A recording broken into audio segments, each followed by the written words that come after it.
Kalau kita keliling ke Saudi atau Arab, di Jazirah Arab, orang-orang kaya yang katanya borjuis itu, yang kita katakan pangeran-pangeran itu, walaupun mereka mungkin mencari duitnya gimana, tapi mereka bangga yang orang kaya ya orang mereka sendiri, kan begitu. Kita ke Jazirah Melayu, orang yang paling kaya di negeri Melayu ya orang Melayu sendiri. Kita ke Eropa, ke Amerika ya ada Bill Gates di sana yang paling kaya sendiri. Kita ke Kuwait, ke Oman, yang orang kaya ya orang Arab sendiri. Loh, sekarang jujur di Indonesia orang yang paling kaya orang nomor 1, nomor 17, nomor 23 sampai nomor 600 sopo sing sugih.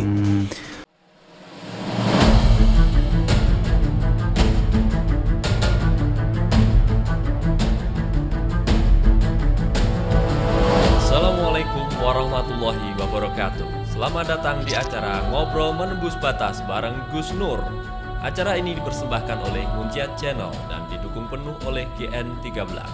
Selamat menyaksikan.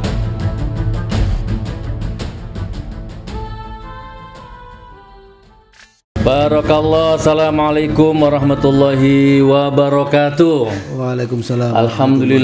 Alhamdulillahirabbil alamin. Alhamdulillahilladzi ahsan tadbiru al-kainat wa khalaqal ardina was samawat wa anzalal ma'a minal mu'sirat wa ansa'al habba wan nabat wa qaddaral arzaq wal aqwat. Assalatu wassalamu ala Rasulillah Sayyidina Muhammadin dzil mu'jizatil dhahirat alladzi hasala min nurihi wujudul kainat. Amma ba'du, sahabatku semua, saudaraku semua, sahabat alhamdulillah ya, dulur jamaah umat dimanapun berada. Selalu kita update yang nonton acara ini kurang lebih 14 negara, New York, Amerika, Jepang, San Francisco, Qatar, Abu Dhabi, ya di Saudi Arabia semua menyimak, apalagi Hong Kong, Korea, Taiwan, semua yang nonton acara ini alhamdulillah. Ketemu lagi di acara Menembus Batas, ngobrol menembus batas. Berarti boleh ngobrol apa saja ya, tanpa batas. Yang penting amar ma'ruf nahi munkar ya. Kurang lebih seperti itu. Dan alhamdulillah narasumber hari ini Masya Allah ya, berkompeten di bidangnya. Beliau seorang doktor ya. Beliau juga seorang habib. Dan malam ini kita akan membahas seputar omnibus law. Atau gini, kalau saya sederhanakan, waspada untuk para kiai, para yang punya pesantren khususnya, apalagi yang baru merintis, apalagi yang baru pondasi, karena ke depan ini akan ada undang-undang yang punya pesantren tidak punya izin, terancam pidana 10 tahun, denda 1 miliar. Nah, nanti akan kita kupas malam ini insyaallah ya. Oke, sebelum kita lanjut, kita sapa dulu bintang tamunya. Assalamualaikum warahmatullahi wabarakatuh, Habib. Waalaikumsalam warahmatullahi wabarakatuh. Alhamdulillah. Masya Allah. Senang bisa bertemu dengan Gus. Kita pernah ketemu di Bang Muamalat ya, Habib ya. Jauh di mata, dekat di hati. Masya Allah.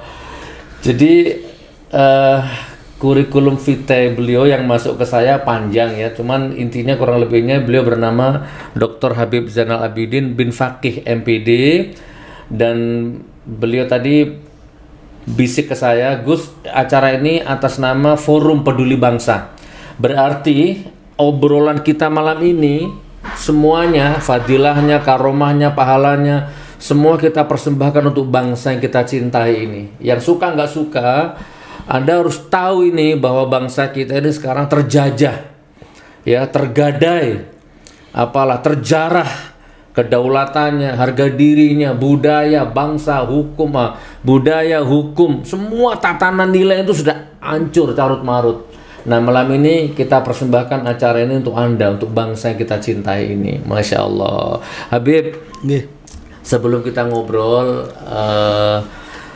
kenalan dulu, Bib. Tidak kenal maka tak sayang ya, Bib. Ya. Banyak sekali pasti yang tanya ini, siapa beliau gitu. Nah, coba Bib, seluas-luasnya jenengan lahir di mana, sekarang tinggal di mana? Tafadhol, Bib. Terima kasih satu kesempatan. Assalamualaikum warahmatullahi wabarakatuh. Waalaikumsalam warahmatullahi wabarakatuh. Alhamdulillah, wassalatu wassalamu ala Rasulillah Sayyidina Muhammadin Abdullah wa ala alihi wa mawalah. Rabbi syrah li sadri wa yassir li amri wa hlul 'uqdatam min lisani yafqahu qawli, amma ba'd. Masyaallah. Saudara saya Gus Nur yang amat sangat kami cintai. Saya sering mengamati banyak dari beliau dan juga para pemirsa seluruh dunia yang malam ini kita bersama atau nanti pada kesempatan yang lain terus berjumpa. Satu kebahagiaan dan satu kehormatan bagi kami untuk bisa bersama-sama diskusi malam ini kepada sesuatu yang strategis. Sesungguhnya saya ya samalah dengan yang lain, kalangan biasa, kalangan ngopi biasa bersama-sama. Jadi nggak ada yang istimewa. Tapi barangkali memang kami termasuk dengan yang tergelitik lah, yang tidak terima bangsa yang begitu besar, bangsa yang diperjuangkan darah, air mata, nyawa oleh orang tua kita, kemudian dijadikan arena uji coba, pertarungan, eksploitasi yang luar biasa. Saya semangat ini dipengaruhi oleh ayah saya sendiri. Ayah saya itu dulu di Jakarta aktivis partai politik dan seorang wartawan yang meninggal dalam usia muda karena juga pernah berselisih paham dengan pemimpin Republik Indonesia saat itu, dan dia harus dipenjara sampai kena hepatitis, dan mata beliau itu menjadi kecil karena penjara RTM, bahasa ibu saya dulu, tahanan politik itu nggak ada ventilasinya sehingga menjadi kecil. Ibu saya banyak cerita. Habis lah. Memang saya lihat orang dulu ketika terjun dalam dunia pengabdian itu habis-habisan gitu loh. Ibu saya cerita bahwa rumah kamu, warisan rumah kamu yang di depan alun-alun apa dulu habis semua oleh ayahmu untuk berjuang di bidang kebangsaan. Nah, ini barangkali yang menjadi satu. Sekarang kan tidak, orang sekarang ini kan seperti era sekarang ini kan loncat sana loncat sini kan, mencari popularitas. Nah, dua dimensi dari pendidikan formal di pesantren dan pendidikan non formal di pesantren dan kami juga di kampus barangkali mempengaruhi jiwa kami untuk menjadi seorang yang bersama-sama aktivis-aktivis ini untuk membangun bangsa. Lahir saya di Malang, Gus, di sebuah pesantren di pesisir Malang Selatan, sampai remaja kemudian di kota, kemudian nyantri di daerah Bangil, sehingga daerah-daerah pesisir yang begitu keras, daerah kota yang begitu metropolis, daerah Bangil yang majemuk, ini mempengaruhi jiwa kami dalam perjuangan.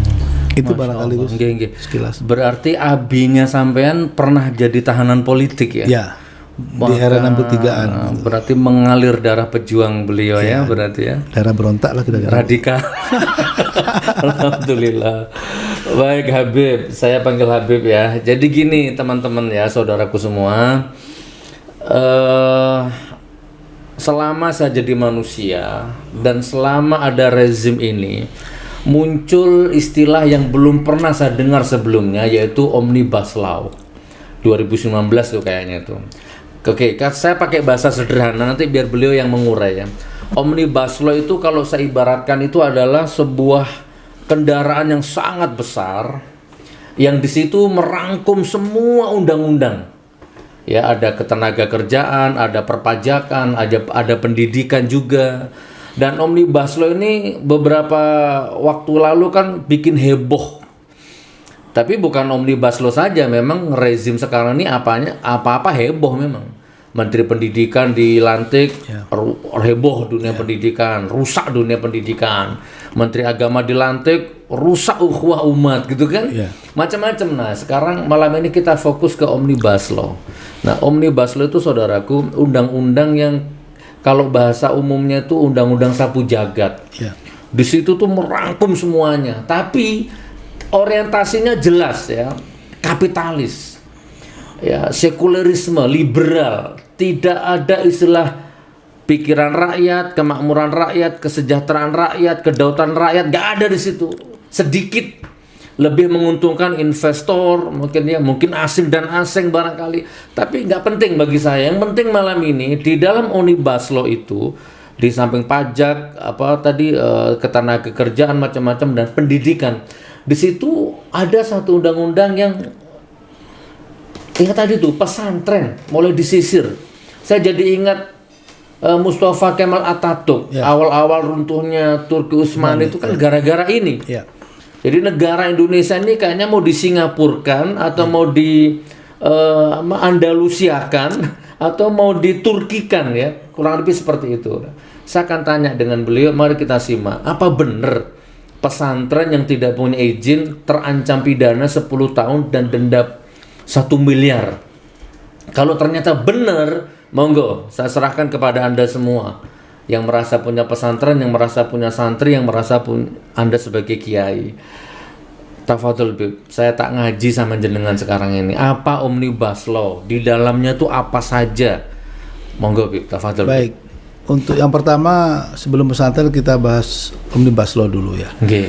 Ya memang kita sekarang ini sebagaimana dikatakan bahwa Yahudi dan Nasrani itu kan tidak pernah rela terhadap agama ini menjadi lebih berjaya, itu satu.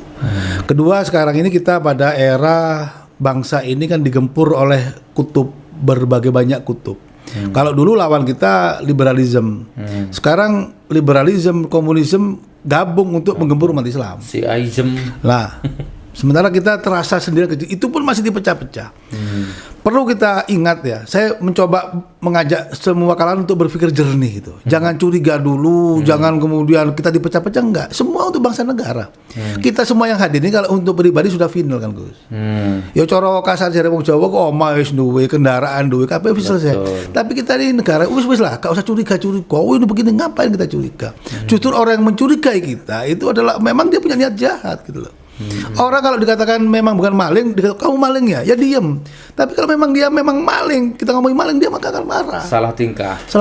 Ini menjadi problem. Sehingga, nah dalam semua peraturan sekarang ini juga dipaksakan begitu. Omnibus Law kemudian kan beritanya kita dianggap diangkat untuk memangkas birokrasi, mempercepat perizinan. Ini kan sesungguhnya menjadi karpet merah, pintu masuk dari kapitalis yang besar-besar itu untuk kemudian melewati semua jalur mengeruk kita. Saya ingin mengingatkan kepada seluruhnya, walaupun saya tidak hidup pada bangsa penjajahan Belanda. Belanda datang ke Indonesia gak ucuk-ucuk bedil. Kan dia bawa kapal dagang dulu. Yang dimasukkan adalah pintu, makanya VOC itu kan. VOC itu kan company pedagang, company. Sekarang kan menjadi company juga yang menghajar Indonesia, yang menguasai Indonesia ini company itu nggak nampak gitu kan. Tapi ingat, nanti kita ingatkan bersama. Mungkin omongan kita tidak akan terbukti dalam 1-2 tahun ini. Suatu waktu nanti company itu akan bawa bedil. Nah kita akan dihajar gitu kan. Coba aja lah tengok. Nah cuma kita yang berteriak itu dicurigai. Wes zamannya dulu. Makanya zaman Belanda kepada kiai-kiai tokoh bangsa yang ekstrim kan dibilang ekstremis, kamu ekstremis gitu kan. Godverdomme, kamu ekstremis. Dari dulu kata-kata ekstremis itu sudah dimunculkan. Padahal ekstremis itu sudah berjuang gitu loh. Gak mungkin bangsa Indonesia ini merdeka tanpa ada perjuangan orang-orang yang dikatakan oleh Belanda itu ekstremis. Radikal. Kan jelas dalam sejarah itu, kamu ekstremis ya. Ini yang kemudian kita harus jelas posisinya, dan kami sampaikan sudahlah kita akhiri saling curiga, saling mengkotak-kotakan bangsa ini. Kalau itu terjadi, yang kedua perlu saya ingatkan, penjajah Belanda datang ke sini itu bukan besar, hanya berapa armada kapal. Bukan mereka yang kuat, kita yang tercerai-berai persatuannya gitu. Persoalannya ke sana. Sehingga mereka yang hanya berapa armada itu bisa masuk. Nah, nampaknya Omnibus Law ini adalah satu karpet merah penjajahan di era baru. Tapi berbalut percepatan birokrasi, berbalut penyederhanaan perizinan, memperbalut macam-macam lah, sehingga terbuka lebar. Sehingga sekarang ini semua dikuasai oleh mereka. Ya kita tidak akan banyak bermain-main data lah. Data itu juga bisa dimanipulasi. Tapi yang jelas sudah di atas 70% kekayaan bangsa ini sudah kita sendiri. Nah, yang kita prihatin ini kan soal kedaulatan ekonomi kita kalah, kedaulatan politik tidak punya, kedaulatan yang lain tidak punya, para pemimpin juga tidak punya kedaulatan. Mereka juga hanya menjadi boneka dikendalikan oleh satu korporat besar. Kalau zaman Belanda VOC, kalau sekarang ya korporat itu nggak nampak, memang mereka nggak pernah muncul di media, nggak pernah muncul di istana nampak nggak muncul. Tapi justru yang mengendalikan itu, sehingga pemimpin kita hari ini hanya menjadi alat gitu loh, menjadi pintu masuk. Ini menjadi problem utama. Sehingga kami ya hanya bisa berteriak, ingin menyadarkan kepada rakyat bangsa Indonesia, sesungguhnya kita ini dalam posisi yang kritis gitu loh. Berikutnya, sebelum saya kembalikan kepada Gus, kalau kita keliling lah ya, ini real lah, bahasa rakyat, bahasa pasar ya. Kalau kita keliling ke Saudi atau Arab, di Jazirah Arab, orang-orang kaya yang katanya borjuis itu, yang kita katakan pangeran-pangeran itu, walaupun mereka mungkin mencari duitnya gimana, tapi mereka bangga yang orang kaya ya orang mereka sendiri. Kan begitu. Kita ke Jazirah Melayu. Orang yang paling kaya di negeri Melayu ya orang Melayu sendiri. Kita ke Eropa, ke Amerika ya ada Bill Gates di sana yang paling kaya sendiri. Kita ke Kuwait, ke Oman, yang orang kaya ya orang Arab sendiri. Loh, sekarang jujur di Indonesia orang yang paling kaya orang nomor 1, nomor 17, nomor 23 sampai nomor 600 sopo sing sugih. Kalau mestinya Gus Nur, Zainal Abidin ini sugih ngono. Lah ini kok bukan? Nah ini kan jelas posisinya. Ini bukan fitnah loh ya, bukan fitnah, tapi data. Ada apa? Kesalahan apa di negeri ini? Negeri yang katanya gemah ripah Laut Jinawi, Toto Tentem Kutoro Harjo, gabah disawur dadi pari, tongkat kita tanyakan jadi tanaman, kolamnya katanya susu, tapi rakyatnya menjadi berita. Ini yang harus kita bangun, kesadaran ini. Sudahlah, nggak usah buat undang yang macam-macam. Rakyat hari ini butuh makan. Gak usah mendatangkan wong tenaga kerja nganggur ya wakil se-Indonesia searat-arat. Mau cari apa sih Indonesia? Mulai dari kuli sampai direktur di Indonesia ki ono. Pinter kabeh wong Jawa Indonesia ini. Ngapain impor dari sana? Memang semua tenaga kerja di dunia ini ada asing iya, tapi sesuai dengan kebutuhan. Negara luar itu butuh tenaga kerja memang iya, karena ekonominya bagus. Lah kita gitu loh. Nganggur akeh. Lah ini kemudian undang-undang ini melindungi yang begitu-begitu itu gitu loh. Jadi saya berharap kepada negara jangan merasa seperti malaikat paling benar dan rakyat paling bodoh, gelem dihapusi, ndak lah, sama kedaulatan itu di tangan rakyat. Marilah kita berpikir semua itu demi rakyat Indonesia. Itu tok wis yang kita inginkan. Saya kira itu, Gus. Nggih. Jadi ya kalau dengarkan omongan beliau tadi sih, kalau nalar saya pesimis kan udah terlambat. Tapi kan sebagai umat Islam kan nggak boleh pesimis. Betul. Ya karena udah seperti itu kondisinya memang. Gitu. Oke, jadi gimana Bib masalah undang-undang pendidikan ini, masalah pesantren ini? Pesantren ya, saya juga perlu mengingatkan lah. Bahwa pesantren itu satu lembaga pendidikan tertua dan termandiri di Indonesia, bahkan di dunia. Justru sistem boarding itu sistem yang paling kuat dan paling tangguh dan tidak membebani negara. Ayo jujur wis, pondok-pondok itu gak tahu njaluk duit nang negara. Ya misalnya itu paling sebagian lah.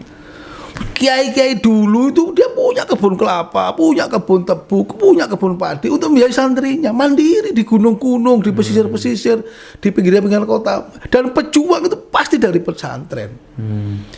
Saya sering mengatakan, yes oke lah proklamasi itu dikumandangkan oleh kaum Republikan Nasionalis yang suka berunding Jakarta, yes oke, jazakumullah, terima kasih banyak.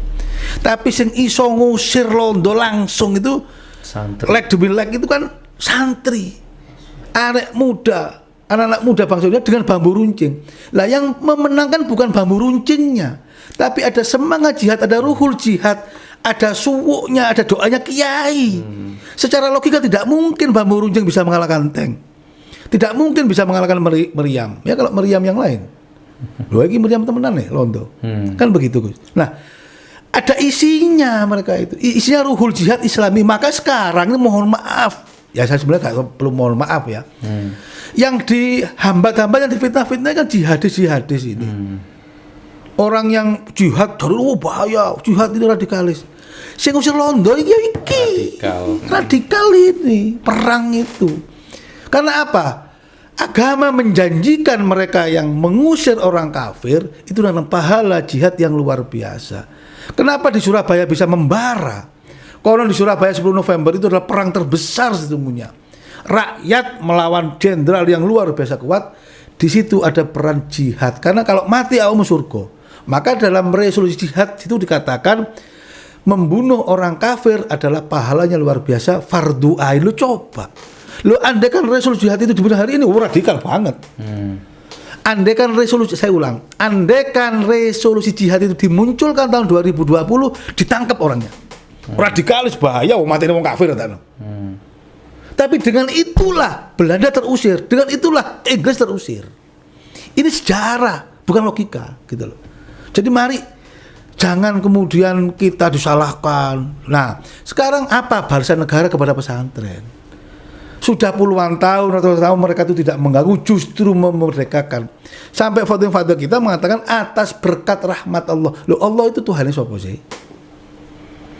Kok sampai jujur ngomong atas berkat rahmat Allah sehingga bangsa ini bisa menjadi merdeka seperti ini? Berkat rahmat Allah. Satu. Kedua, proklamasinya dibuat dalam pesantren. Mestinya di semua negara di dunia, di Amerika kah, dan di semua negara, proklamasi itu di tempatnya di lapangan terbesar di coro saiki alun-alun. Kalau ini peristiwa bersejarah, peristiwa yang luar biasa. Loh, kok njekedek jare wong Jawa? Di rumah seorang pengusaha muslim yang dermawan yang mewakafkan tempatnya untuk negara pegang santimu 16. Mari pikir. Ngomong ayo kaum nasionalis. Kenapa tidak di alun-alun di lapangan Ikada, di Monas? Loh kok di omai dermawan muslim? Ini proklamasi loh nih.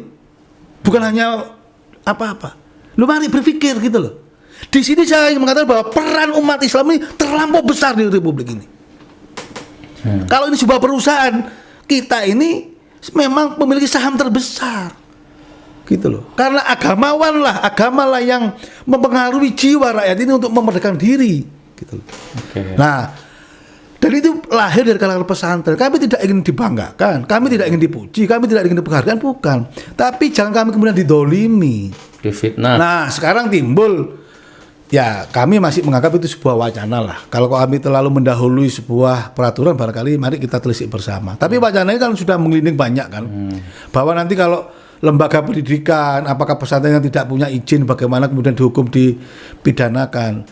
Ya, saya pikir keterlaluan. Ini bangsa, pomong kate mateni rakyat dewe, kate mateni kiai jutu pahlawannya kate dihukum kan ya kok konyol ya mbok ijo ngono lah. Cari pendekatan-pendekatan yang lain. Loh, pesantren ini bukan lembaga non formal, lembaga formal. Sekarang justru tokoh-tokoh hebat itu dari pesantren. Justru yang korup-korup itu dari lembaga yang lain. Kan ini problem. Dan yang mandiri itu pesantren. Nah, dari situlah saya kira ini perlu kita cermati. Kalau masih menentang ya kita lawan. Wah, ini sudah harga diri. Wong yang memerdekakan Republik ini adalah kaum santri, kaum agamawan, kaum tokoh nasionalis dan semuanya. Kok sekarang mau dihantam justru dari bangsanya yang diperjuangkan merdeka kok mau membunuh para kiai, para pondok pesantren. Ya mungkin kata-kata saya berlebihan, tapi kecurigaan waspada itu menjadi penting. Kita ini selama ini karena terlalu neriman tuh apa? Diengke yo gelem, dingin gelem, dihapus yo gelem, kabeh gelem akhirnya ya soro. Nah, ini kita sudah nggak bisa toleran kepada hal semacam ini, peduli semuanya gitu. Saya kira ini. Tapi Habib, secara apa istilahnya itu, apa benar sudah ada itu undang-undang itu, Beb? Secara tertulis gitu, Beb? Kami belum melihat secara betulnya bagaimana, tapi isu ini kok bukan 1-2 ya, gitu loh. Isu ini kok banyak. Misalnya begini, Gus, saya jalan, ada orang, Beb, kancingnya nggak dipasang, oh kamu ngapusi, boleh saya percaya. Jalan lagi, Beb, kancingnya terbuka, ping pindo, boleh saya masih curiga. Beb, yang ketiga, kancingnya kok nggak dipasang, saya harus introspeksi, jangan-jangan kancingnya memang benar. Ketika isu itu sudah 1-2 kali, ya biasanya akan benar. Nah, maka sebelum itu kemudian menggelinding menjadi satu undang-undang yang berlaku secara formal di negara ini, ya harus kita lawan, gitu loh. Karena menyangkut hal yang substansial. Masuk ke kiai di penjara, kurang gawean aja apa ngono. Jadi gini teman-teman, saya sebelum saya kembali ke beliau tak kasih wacana ya. Rezim ini mudah-mudahan nonton ya, rezim ya. Saya nggak nyebut nama, saya sebut rezim. Rezim ini baru umur 10 tahun. Anda baru umur 10 tahun, baru 2 periode, tapi Anda sudah ngawurnya Masya Allah ya. Sedangkan pesantren itu jauh ribuan tahun sudah ada sebelum rezim ini lahir. Nah, pesantren itu tidak pernah ngerepotin negara. Ya, ini kalau saya jelentrehkan, saya refleksi secara detail, merinding, ngeri kalau kamu punya iman. Santri, kiai-kiai kampung yang tidak pernah masuk Metro TV, yang tidak pernah diliput media itu, Beb, kan banyak kiai-kiai kampung ngopeni anak wong, diajari ngaji alif batasa, ya kan, betul. Tanpa digaji sama pemerintah, secara nggak langsung kan ini melahirkan generasi untuk bangsa ini kan gitu ya. bangun pesantren, bangun langgar, dibelani keringetan, getih, darah, air mata, ndak pernah ngerepoti negara. Dan ada jutaan jumlahnya. Lah kok tiba-tiba kamu rezim ini hadir malah ngerepoti gitu kan. Bukan hanya teori kan, sebagian sudah ditangkap, sudah dipenjara, dikriminalisasi, ngeri kan sekarang ini. Nah sekarang Omnibus Law ini ada saja. Saya rasa bukan fitnah itu, Beb, karena saya udah merasakan kalau masalah itu. Tidak ada fitnah, memang mulai dari Pancasila diperas, jadi Trisila, Ekasila macam-macam. Gitu, Beb. Monggo, Beb. Apa dijelaskan lagi barangkali apa pesan jenengan untuk kiai, untuk pesantren, untuk apa? Saya punya pesantren di Palu, alhamdulillah resmi sudah. Izin resmi. Tapi saya masih punya keyakinan lah ya. Mudah-mudahan ini sebuah proses yang kemudian tidak jadi. Ya, memang kita harus berteriak. Biasanya maling itu kalau diteriak itu nggak jadi nyolong. Maka juga berterima kasih kepada kaum-kaum yang suka berteriak. Saya malah berterima kasih kepada kawan-kawan di Republik ini yang sebelumnya berteriak. Itu sama dengan orang katanya nyolong, diteriak maling betul balik. Kalau kita diam saja nyolong betulan. Jadi logika ini bisa kita pakai. Tapi maling ini belum balik loh, Beb. Moga-moga sudah diteriakin tiap hari tapi belum balik loh, Beb. Karena sudah dikontrak sama bos besarnya sehingga maling itu kudu nyolong. Jadi sudah tutup telinga, tutup mata. Ini kan tipe sekarang itu begitu. Jadi beda. Saya aktivis loh. Saya di aktivis juga ketika mahasiswa demo zamannya dulu reformasi, kami naik ke gedung DPR MPR naik. Beda dengan sekarang. Dulu itu didatangi orang demo 100 ada demokrasi itu dirungokno. Demo 2000, sekarang di demo 7 juta meneng delile. Karena sudah tekan kontrak persoalannya. Ini loh yang menjadi susah. Jadi mereka sudah ibarat namanya sekedar hanya pesuruh, petugas. Opo jari juragani lah ini. Nah, saya kira yang berikutnya kalau kita coba konteks dengan kondisi sekarang. Percaya tidak percaya, katakanlah kita ini percaya kepada kondisi pandemi sehingga rakyat Indonesia, umat Islam ini lagi ditata untuk diam begini-begini. Lah kok tiba-tiba pihak yang sesungguhnya harus melindungi negara, membantu rakyatnya, kemudian membuat aturan-aturan yang tidak ada hubungan dengan ini. Termasuk undang-undang tentang Pancasila yang diperas menjadi Ekasila, menjadi Trisila, kemudian menjadi Ekasila, menjadi gotong royong dan ketuhanan kebudayaan. Ini konteksnya dengan pandemi itu apa? Gitu loh. Ibarat sekarang rakyat butuh makan, teki semen, nggak nyambung gitu loh. Joko Sembung naik ojek gitu, nggak nyambung Jack gitu loh. Persoalannya ke sana. Jadi saya menilai kayak opo sih. Wong sik rakyat keleng-keleng, butuh kesehatan, butuh pengamanan, kok justru dihadirkan peraturan-peraturan yang membuat gelisah. Justru yang membuat galau itu yang buat aturan ini. Rakyat itu tenang di galau. Jadi kita protes katanya kita salah, kita adu domba, kita ekstrim. Loh yang membuat ekstrim itu ya siapa? Yang membuat galau itu ya siapa? Yang mengadu domba itu yang siapa? Yang membuat pecah belah itu siapa? Jadi ini harus jujur lah kita, jangan gitu. Wong si orang mikir pandemi sugui undang-undang tentang Pancasila kacau lah opo Pancasila api-api limo diotak-atik situ diamal durung kok aku. Otak-atik kan ini konyol gitu dan itu darahnya besar banget. Terus sekarang masalah si rakyat sekarang nambah pandeminya naik dikasih aturan tentang ekonomi tentang percepatan Omnibus Law. Ini kan korelasinya menjadi kacau gitu. Saya kira dari logika hukum aja sudah nggak nyambung. Pindah ibu kota macam-macam kalau kita runut ke belakang lagi, Beb ya. Oke, jadi gini teman, saya akan closing statement ya. Setelah itu beliau juga akan closing statement ya. Mungkin ada yang mau tanya di studio, tanya jawab langsung. Monggo, kita relax aja, santai. Masih ada waktunya ini. Jadi gini teman-teman ya. Saya biar nggak salah, tapi saya jangan salah paham loh ya, jangan suudon sama saya ya. Sampai detik ini saya belum makan ya, belum nerima sepeser pun. Oh iya. Uang sama.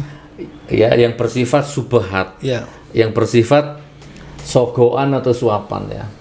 Jadi banyak teman-teman itu ngomong teriak itu sebenarnya kalau ngomong rugi teman. Kita ini sudah di zona nyaman loh. Ya. Blokosuto boleh ya, Blokosuto ya. Apa sih? Beliau tadi udah nyentil ya. Mobil punya. Rumah ada, perusahaan jalan, keluarga sakinah mawaddah warahmah. Kami tuh merem tidur ngurus santri, ngurus anak, plesir tiap minggu sama keluarga, kuliner tuh cukup. Nggak usah mikir ngeritik-ngeritik rezim, nggak ada hasilnya. Tapi karena memang kami nggak mikir hasil gitu, kami nggak mikir itu, kami korbankan semuanya. Itu zona nyaman kami korbankan, nggak usah bayar ya. Jadi kan ada yang nuduh saya dibayar Tommy Soeharto, dibagi cendana katanya. Masya Allah, enggak. Ya semua sudah kami korbankan. Bahkan tadi sempat kita basa-basi di ruang tamu. Saya itu kalau mau ke Romo Inggil sangat bisa, wong ibuku Jogja. Bisa saya. Mau lebih halus dari Agim bisa. Tapi batinku memanggil, di rezim ini nggak bisa ke Romo Inggil. Dan nggak apa-apa walaupun saya mesu, walaupun harus kehilangan kehormatan, kayak nggak butuh saya kehormatan. Yang penting saya harus teriak. Dan sampai detik ini belum ada yang bayar. Dan saya nggak cari bayaran. Ya, untuk apa? Untuk anak cucu, untuk negeri ini. Aku bisa mati besok, mati sebentar lagi bisa. Kurang lebihnya seperti itu. Jadi maksudnya apa maksudnya? Nggak pamrih teman. Jadi rezim ini itu membuang orang-orang yang ikhlas. Habib Rizik, ya kan, Felixio, kan bukan ancaman itu. Yahya Waloni, Ustadz Abdul Somad di blacklist di Hong Kong sama saya. Sama, diblokir, nggak boleh masuk Hong Kong selama 3 tahun saya. Siapa lagi coba? FPI, HTI, kan bukan itu musuh bangsa ini. Bukan itu yang gondol uang negara, ini bukan itu. Siapa? Rezim. Ya kan, tapi rezim ini sibuk menuduh umat Islam terus lewat teman-teman Ansor, lewat teman-teman Banser, lewat Menak, sistematis ya dikebiri kedaulatan kita, langkah kita. Tapi kita nggak putus asa ya. Kita lawan dengan ekonomi, kita lawan dengan ilmu, kita lawan dengan takbir, dengan jihad. Wis korbano kabeh wis gak masalah. Apa yang saya cari gitu. Nah ini closing statement saya gitu kan. Bangun pesantren ya nggak pakai proposal. Sekarang 360 santri saya makan, tidur, sekolah, ngaji semua saya biayai. Itu nanti kan untuk negara juga. Tapi kan sama rezim ini malah dituduh radikal. Good looking itu malah dituduh secara radikal. Justru menurut saya God looking itu yang berawal dari sana radikal itu. Gara-gara orang nyemplung God itu kan negara terus kayak begini jadinya. Gitu teman ya. Mudah-mudahan itu closing statement saya. Jadi Anda jangan mau dicuci otakmu, brainwash, jangan.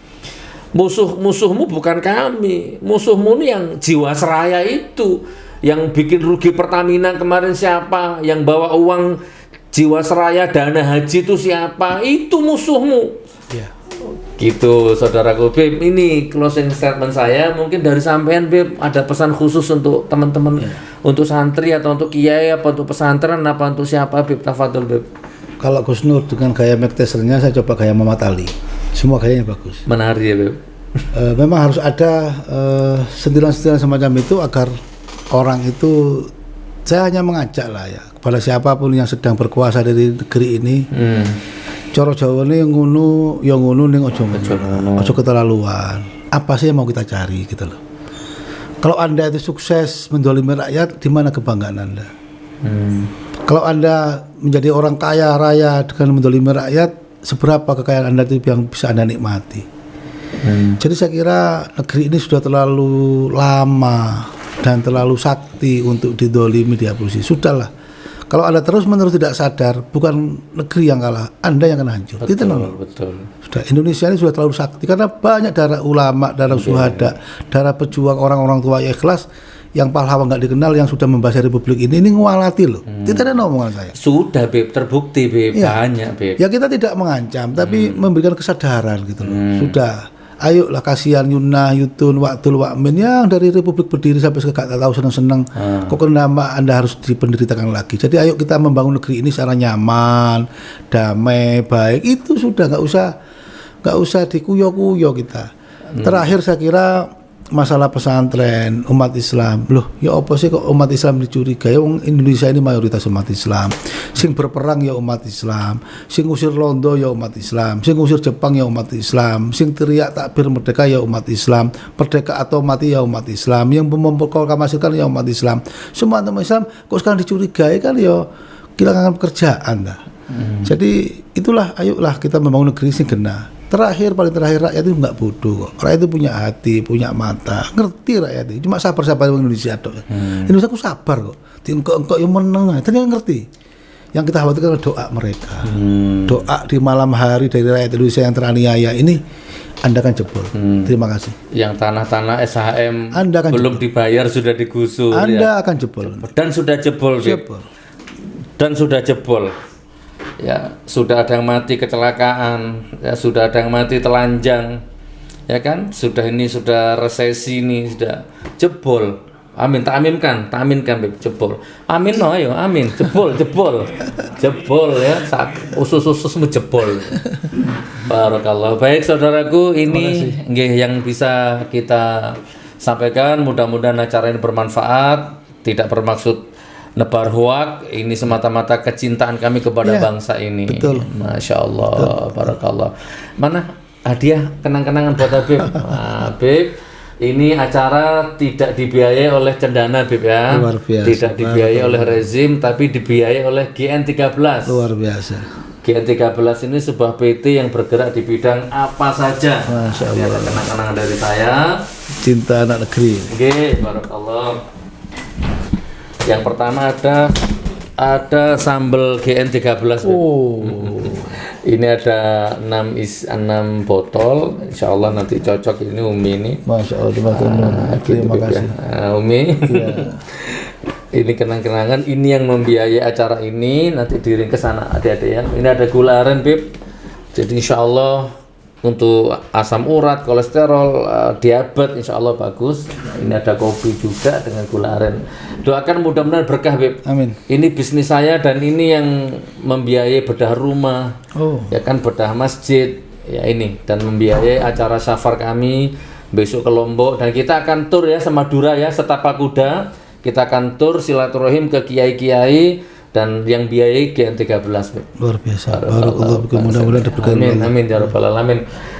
Habib, antum doa Habib, anak amin. Tafadhol, Beb. Masya Allah. Kita aminkan bareng-bareng ya. Mudah-mudahan apa yang menjadi cita-cita perjuangan kita, orang tua kita, para pendiri bangsa ini dikabulkan oleh Allah Subhanahu wa taala. Bismillahirrahmanirrahim. Alhamdulillahirabbil alamin. Hamdan syakirin, hamdan na'imin, hamdan yuafi ni'ma yukafi mazidah. Ya Rabbana lakal hamdu kama yanbaghi li jalali wajhika wa 'azimi sultanik. Ya Allah. Allahumma ij'alna min ahli ilmi wa ahli khair wa ahli amal wa ikhlas. Duha ya Allah. Jadikanlah kami orang-orang yang ahli kebaikan, ahli ilmu, ahli amal, ahli ikhlas. Rabbana dhalamna anfusana wa illam taghfir lana wa tarhamna lanakunanna minal khasirin. Rabbana atina fid dunya hasanah wa fil akhirati hasanah wa qina adzabannar wa adkhilna jannatal abrar ya aziz ya ghaffar ya rabbal alamin. Wa sallallahu alaihi wasallam Muhammadin wa ala alihi wa sahbihi wasallam. Akhiru da'wana alhamdulillahi rabbil alamin. Mudah-mudahan berkah semua usahanya. Barakallah. Kita akhiri wabillahi taufiq wal hidayah wa ridho wal inayah. Wassalamualaikum warahmatullahi wabarakatuh. Sembah nuwun, Beb. Alhamdulillah. Barakallah.